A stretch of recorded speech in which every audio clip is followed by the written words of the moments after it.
While you're finding a cozy spot, take a second and think about all the treasures that you have. A cozy blanket is definitely a treasure. Maybe you have a favorite doll, a favorite stuffed animal. Maybe it's a cool rock that you found. When I was a kid, I found a shark's tooth on the beach one summer.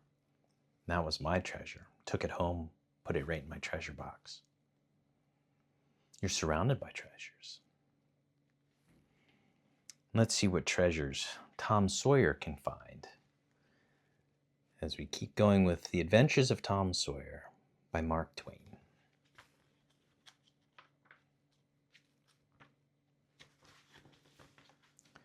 Chapter 4.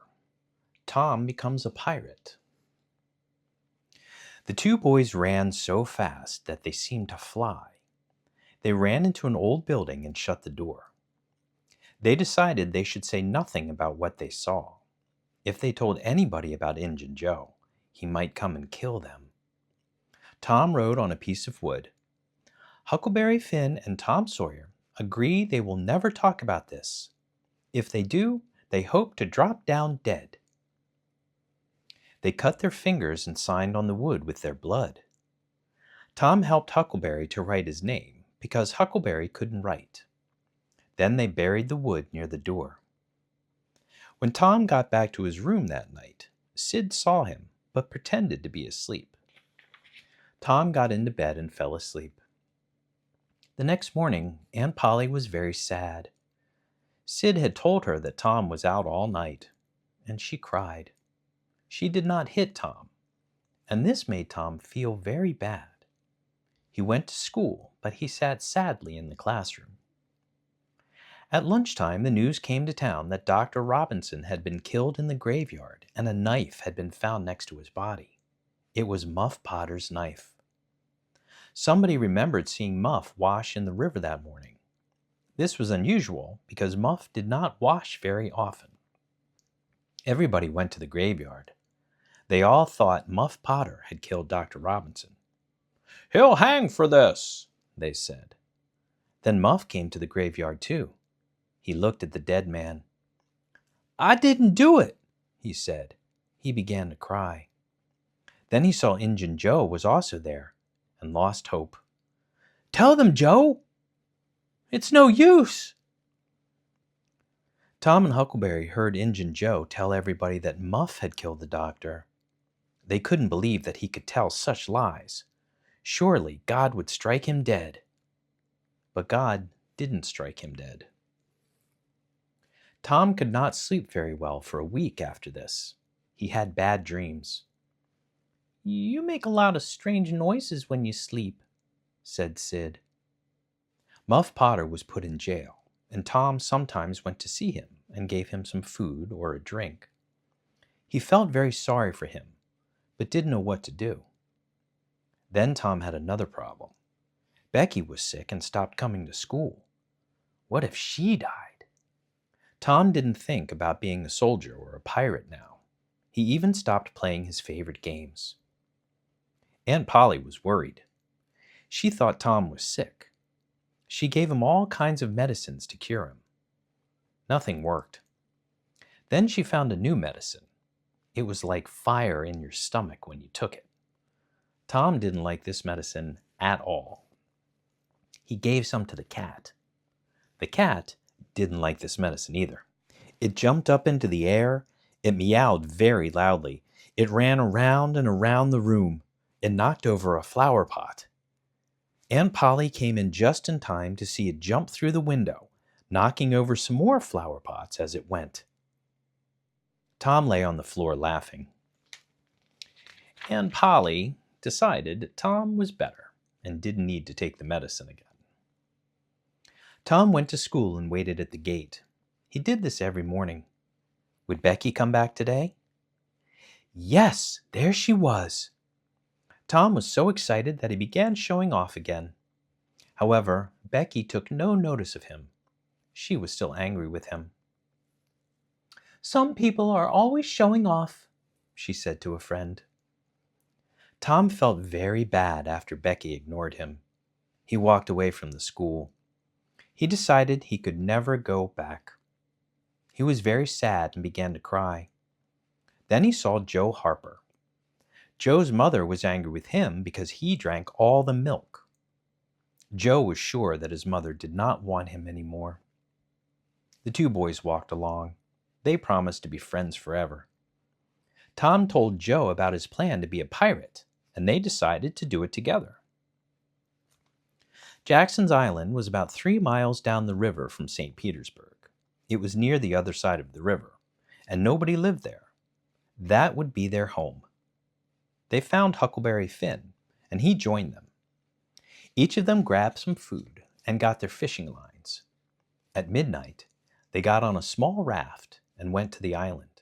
They pretended the raft was a pirate ship, and Tom was the pirate captain.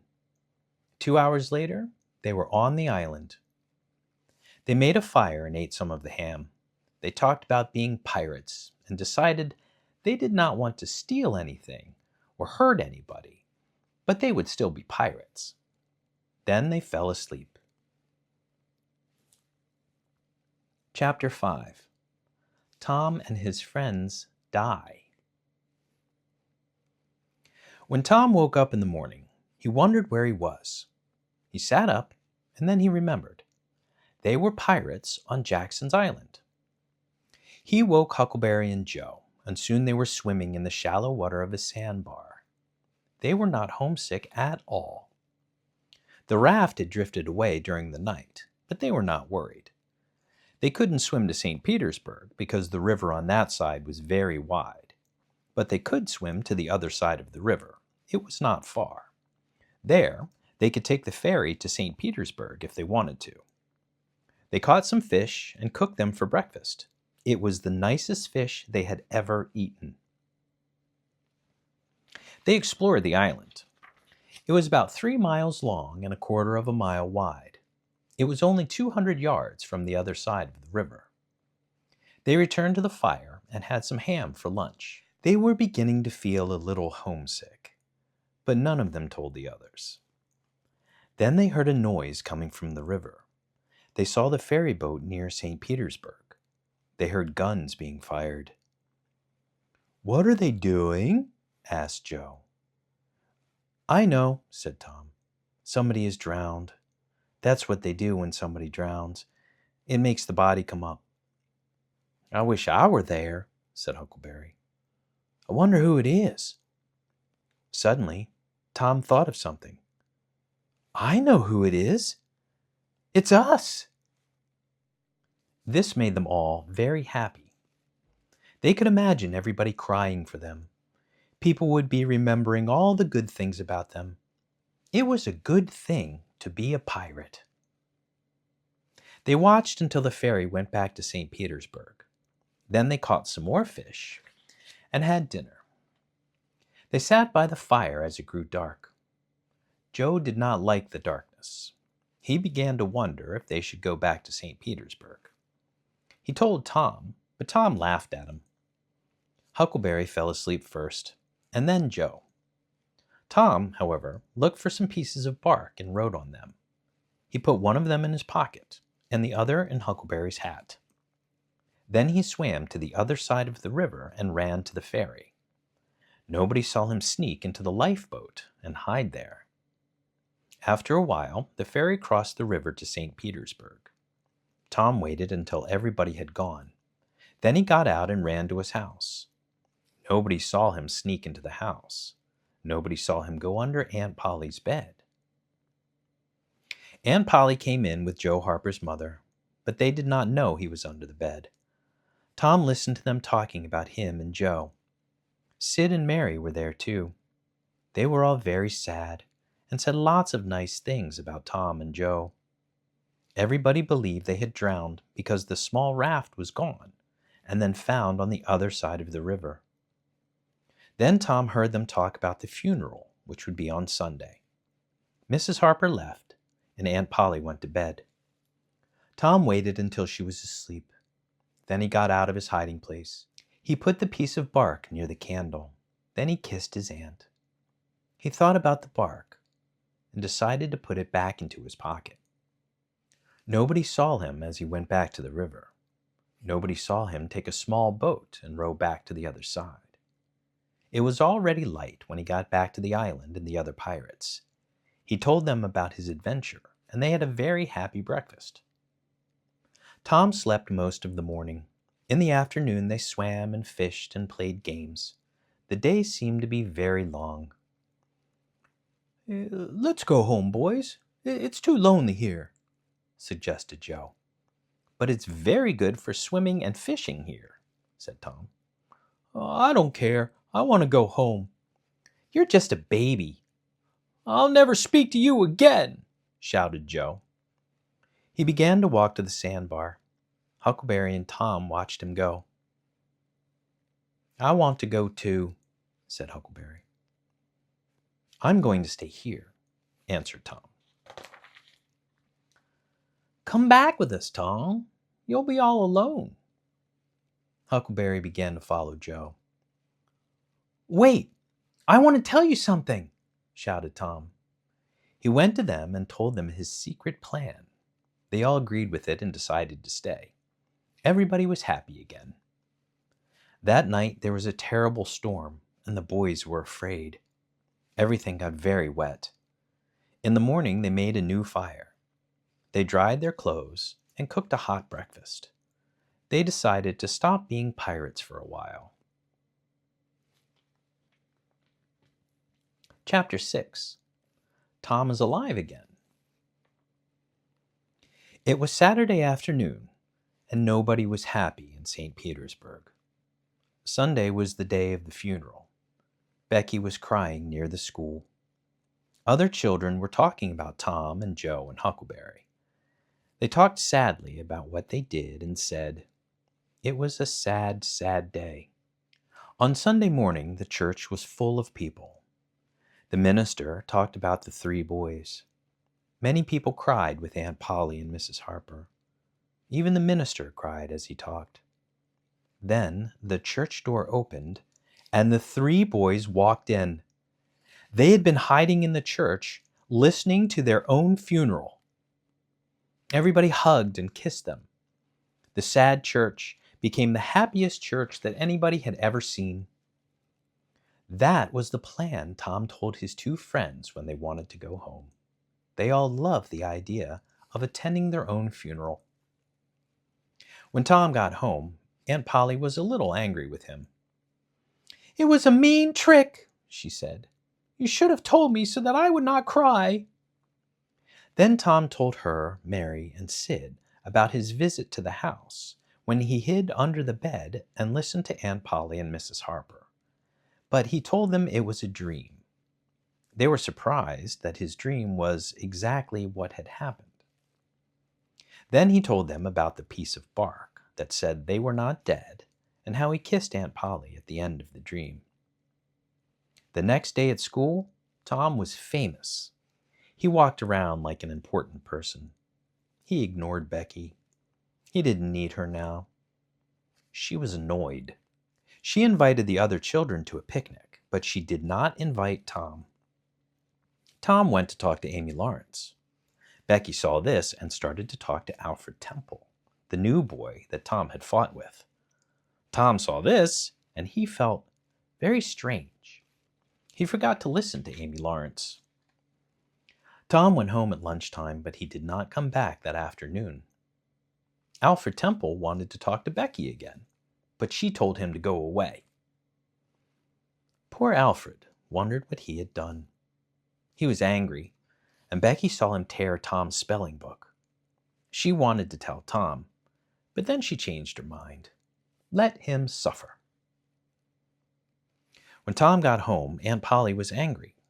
Joe Harper had told his mother about Tom's visit to Aunt Polly's house while they were on the island, and Mrs. Harper had told Aunt Polly. Aunt Polly knew that Tom was lying about the dream. "You just came here that night to laugh at me." "No, I didn't. I really wanted to tell you that we were not dead. I wrote it on some bark, but when you talked about the funeral, I had a good idea. So I put the bark back in my pocket. Then I kissed you and left." Aunt Polly wanted to believe him. She looked in his jacket for the piece of bark. She found it, and she was very happy. She forgave Tom. Becky knew Tom would get into trouble for tearing his spelling book. She knew Tom did not do it, but she did not care. She wanted Tom to suffer. When she went inside the classroom, she saw the teacher's favorite book on his desk. Mr. Dobbins would never allow anybody to touch this book. There was nobody in the room, so Becky picked it up and looked at it. Just then, Tom came back into the room. Becky was surprised. She dropped the book and tore one of the pages. Tom saw it. Becky was very frightened because she knew Mr. Dobbins would be angry and punish her. She had never been punished before. Tom was not afraid of being punished. He had been punished many times. He thought it was good that Becky should be punished too. Tom didn't know that Alfred Temple had torn his spelling book. He thought he might have done it himself. Mr. Dobbins punished him for it. Then Mr. Dobbins found the torn page in his favorite book. "Who did this?" he shouted. Nobody answered. Tom looked at Becky and saw that she was almost crying because she was so scared. He called out to Mr. Dobbins, "I did it!" Mr. Dobbins was not surprised that Tom had torn the book. However, he was surprised that Tom admitted it. He punished Tom for this, too. It was a heavy punishment. After school, Becky told Tom that Alfred Temple had torn his book and thanked him for taking her punishment. Tom was very happy. At last, Becky was his friend again.